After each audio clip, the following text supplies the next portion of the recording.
నమస్కారం. ఈనాటి మన విశ్లేషణకు స్వాగతం. ఈరోజు మనం మహారాష్ట్రలోని జలగావ్ జిల్లాలో ఉన్న చాహాడి అనే ఒక చిన్న గ్రామంలో జరిగిన ఒక అత్యంత భయంకరమైన మరియు అంతే మిస్టరీగా మారిన కేసు గురించి లోతుగా మాట్లాడుకోబోతున్నాం. అంటే ఈ కథ వినడానికి ఎంత సాధారణంగా మొదలవుతుందో తెలుసా, కానీ ముగింపు మాత్రం మనం కలలో కూడా ఊహించని భయంకరమైన నిజాలతో ముగుస్తుంది. సరే, ఇక ఆలస్యం చేయకుండా నేరుగా విషయంలోకి వెళ్ళిపోదాం. అతను అడవి వైపు వాష్రూంకి వెళ్లాడు. ఆ తర్వాత మళ్లీ తిరిగి రాలేదు. ఇది ఒక 12 ఏళ్ల బాలుడి తల్లి పోలీసులకిచ్చిన మొట్టమొదటి స్టేట్మెంట్. ఒకసారి ఆలోచించండి, పట్టపగలు ఒక చిన్న పిల్లాడు అడవికి వెళ్లి ఎలా మాయమైపోతాడు? అస్సలు సాధ్యమేనా? ఈ ఒక్క వాక్యం ఈ కేసులో ఎలాంటి సస్పెన్స్ను క్రియేట్ చేసిందో మనం రాబోయే ఆధారాల ద్వారా క్లియర్గా తెలుసుకుందాం. మొదటి భాగం, తప్పిపోయిన బాలుడు. ముందుగా ఈ పాటిల్ ఫ్యామిలీ బ్యాక్గ్రౌండ్ ఏంటో చూద్దాం. తండ్రి పేరు దగురు పాటిల్, తల్లి గీతాబాయి, ఇక తప్పిపోయిన 12 ఏళ్ల కొడుకు మంగేష్, అతనికొక చిన్న చెల్లెలు. వీళ్లు చాహాడి గ్రామంలో, అంటే సరిగ్గా అడవికి ఆనుకొని ఉన్న ఒక ప్రాంతంలో నివసించే అత్యంత సాధారణమైన ఒక నిరుపేద కుటుంబం. అసలు ఎలాంటి శత్రుత్వాలు లేకుండా, ఎవరితోనూ గొడవలు లేకుండా ప్రశాంతంగా బతికే ఇలాంటి ఒక ఫ్యామిలీలో ఇంతటి దారుణం జరుగుతుందని ఎవ్వరూ కనీసం ఊహించలేరు కదా. ఈ పాయింట్ మనం ఖచ్చితంగా గుర్తుపెట్టుకోవాలి. అయితే అసలు ఫిబ్రవరి 2, 2019న ఏం జరిగిందో ఒక్కసారే చూద్దాం. రోజులాగే ఉదయం తండ్రి తన పనికి వెళ్ళిపోయాడు. ఆ రోజు మంగేష్కు హాఫ్ డే స్కూల్ మాత్రమే ఉండటంతో మధ్యాహ్నమే ఇంటికి వచ్చేశాడు. ఇక మధ్యాహ్నం 2 గంటల ప్రాంతంలో చెల్లి స్కూల్ నుంచి వచ్చేసరికి ఇంట్లో మంగేష్ లేడు. అదేంటి అని తల్లిని అడిగితే వాష్రూం కోసం అడవివైపు వెళ్లాడని సమాధానమిచ్చింది. సరే, వచ్చాక చూద్దామనుకున్నారు. కానీ సాయంత్రం 5 గంటలైనా ఆ పిల్లాడు తిరిగి రాకపోవడంతో ఇంట్లో టెన్షన్ మొదలైంది. తండ్రి ఇంటికి రావడం, ఆ తర్వాత ఊరు వాళ్లంతా కలిసి రాత్రంతా వెతకడం స్టార్ట్ చేశారు. రెండవ భాగం, డెడ్ ఎండ్స్ మరియు వదంతులు. సాధారణంగా ఇలాంటి మిస్సింగ్ కేసుల్లో పోలీసులు ముందుగా ఏమనుకుంటారు? ఒకటి, డబ్బు కోసం కిడ్నాప్ లేదా పాతపగలు. కాని ఇక్కడ ఈ 2 థీరీలు తప్పు అని తేలాయి. మొదటిది కిడ్నాప్. పాటిల్ కుటుంబం చాలా పేదవాళ్లు. వాళ్ల దగ్గర ఏమీ ఉండదు. పైగా ఎలాంటి డిమాండ్ కాల్స్ కూడా రాలేదు. కాబట్టి ఆ యాంగిల్ రూలౌట్ అయింది. ఇక రెండవది పర్సనల్ వెండెట్టా, అంటే పగ.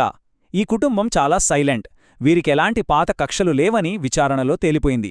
సో ఇది కిడ్నాప్ కాదు, పగ తీర్చుకోవడానికి చేసిన పని కూడా కాదని పోలీసులకు క్లియర్గా అర్థమైపోయింది. కేసులో ఏ చిన్న క్లూ కూడా దొరకకపోవడంతో ఆ ప్రాంతపు ఎస్పీ ఏకంగా 50 మంది పోలీసులతో ఒక స్పెషల్ టీంని ఏర్పాటు చేశారు. అంటే ఈ దర్యాప్తు స్కేల్ ఎంత పెద్దదో మనం అర్థం చేసుకోవచ్చు. ఆ 50 మంది పోలీసులు బాలుడు తిరిగే ప్రాంతాలను అక్షరాల జల్లెడ పట్టారు. సీసీటీవీ ఫుటేజ్లు అణువణువు అబ్జర్వ్ చేశారు. కాని ఏం లాభం? ఆశ్చర్యకరంగా ఒకటంటే ఒక చిన్న క్లూ కూడా దొరకలేదు. మూడవ భాగం, ఒక భయంకరమైన ఆవిష్కరణ. ఇక్కడే కేసు పూర్తిగా ఒక భయంకరమైన మలుపు తిరిగింది. ఫిబ్రవరి 5, 2019, అంటే బాలుడు తప్పిపోయిన 3 రోజుల తర్వాత అడవిలోకి కట్టలు కొట్టడానికి కొంతమంది వెళ్లారు. అక్కడ ఒక పెద్ద చెట్టు కింద వారికి ఒక తెగిపడిన కూడికాలు కనిపించింది. వెంటనే వాళ్లు దాన్ని పోలీసులకు అప్పగించారు.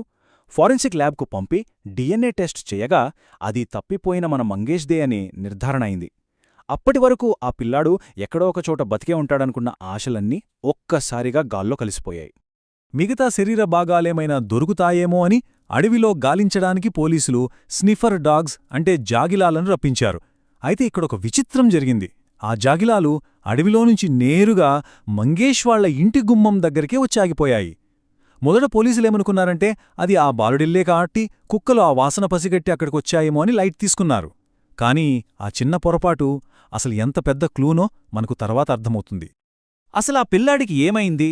ముందుగా పోలీసులు బహుశా బాలుడిపై ఏదైనా అడవి జంతువు దాడి చేసిందేమోని అనుకున్నారు.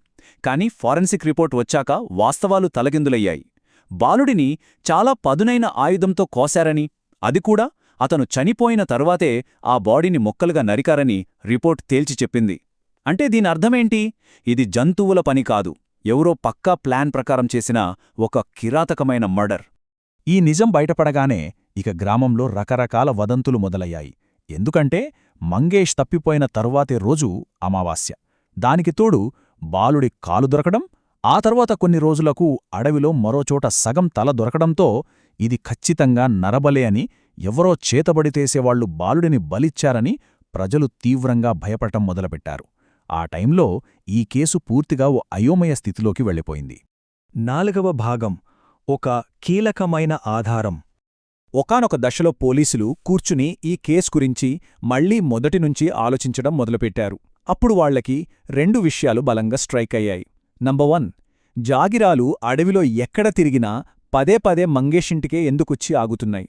నంబర్ 2, ఊర్లో అందర్నీ విచారించిన పోలీసులు తల్లిదండ్రులను మాత్రం గట్టిగా ప్రశ్నించలేదు. ఈ పాయింట్స్ పట్టుకుని పోలీసులొక కొత్త ప్లాన్ వేశారు. ఇరుగుపొరుగువారికి రహస్యంగా నగదు బహుమతులు ప్రకటించి ఎవరికీ తెలియకుండా వాళ్లనుంచి సమాచారం సేకరించాలని డిసైడ్ అయ్యారు. వాళ్లు వేసిన ఈ ఐడియా అద్భుతంగా పనిచేసింది. ఇరుగుపొరుగువారు ఇచ్చిన ఆ రహస్య సమాచారం ఏంటో తెలుసా? గత 6 నెలలుగా ఒక వ్యక్తి సీక్రెట్గా తల్లి వద్దకు వస్తున్నాడట. తండ్రి పనికి, పిల్లలు స్కూలుకు వెళ్లిన సమయంలో గీతాబాయి ఇంట్లో ఒంటరిగా ఉన్నప్పుడు ఆ వ్యక్తి క్రమం తప్పకుండా వచ్చి వెళ్తుండేవాడని ఒక పొరుగు వ్యక్తి పోలీసులకు చెప్పాడు. అంతే, ఈ ఒక్క పాయింట్ ఈ ఇన్వెస్టిగేషన్ రూట్నే పూర్తిగా మార్చేసింది. 5వ భాగం సత్యాన్ని వెలికి తీయడం.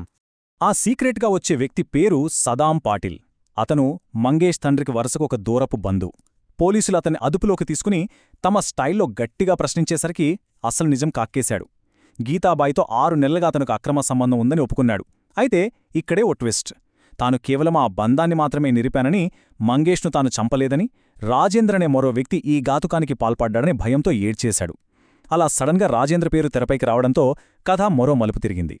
పోలీసుల విచారణలో బయటపడిన ఆ రోజునాటి వాస్తవ సంఘటనల క్రమమిది. ఫిబ్రవరి 2వ తేదీన రాజేంద్ర మధ్యాహ్నం 12 గంటలకు గీతాబాయి దగ్గరకు వచ్చాడు. సరిగ్గా అదే సమయానికి మంగేష్ స్కూల్ నుంచి త్వరగా వచ్చేసి వాళ్లని చూసేశాడు. ఈ విషయం ఎక్కడ తన తండ్రికి చెప్తాడు, ఎక్కడ బయటపడుతుందో అని భయపడి ఏమాత్రం కనికరం లేకుండా రాజేంద్ర ఒక లావుపాటి కర్రతో మంగేష్ తలపై బలంగా కొట్టాడు. దాంతో ఆ పిల్లాడు అక్కడికక్కడే ప్రాణాలు విడిచాడు. ఆ తర్వాత ఆ కన్న తల్లే స్వయంగా ఆ రక్తాన్ని శుభ్రం చేసింది. ఆ బాడీని మాయం చేయడానికి సదాం పాటిల్ని పిలిపించారు. ముగ్గురూ కలిసి ఎవరికీ అనుమానం రాకుండా అడవిలోకి తీసుకువెళ్లి గొడ్డలితో ఆ పసివాడి శరీరాన్ని ముక్కలుగా నరికి వేర్వేరు చూట్ల పడేశారు. నిజంగా ఇది నమ్మశక్యం కాని ఒక అత్యంత కిరాతకమైన నిజం. 6వ భాగం ఒక విషాదకరమైన ముగింపు.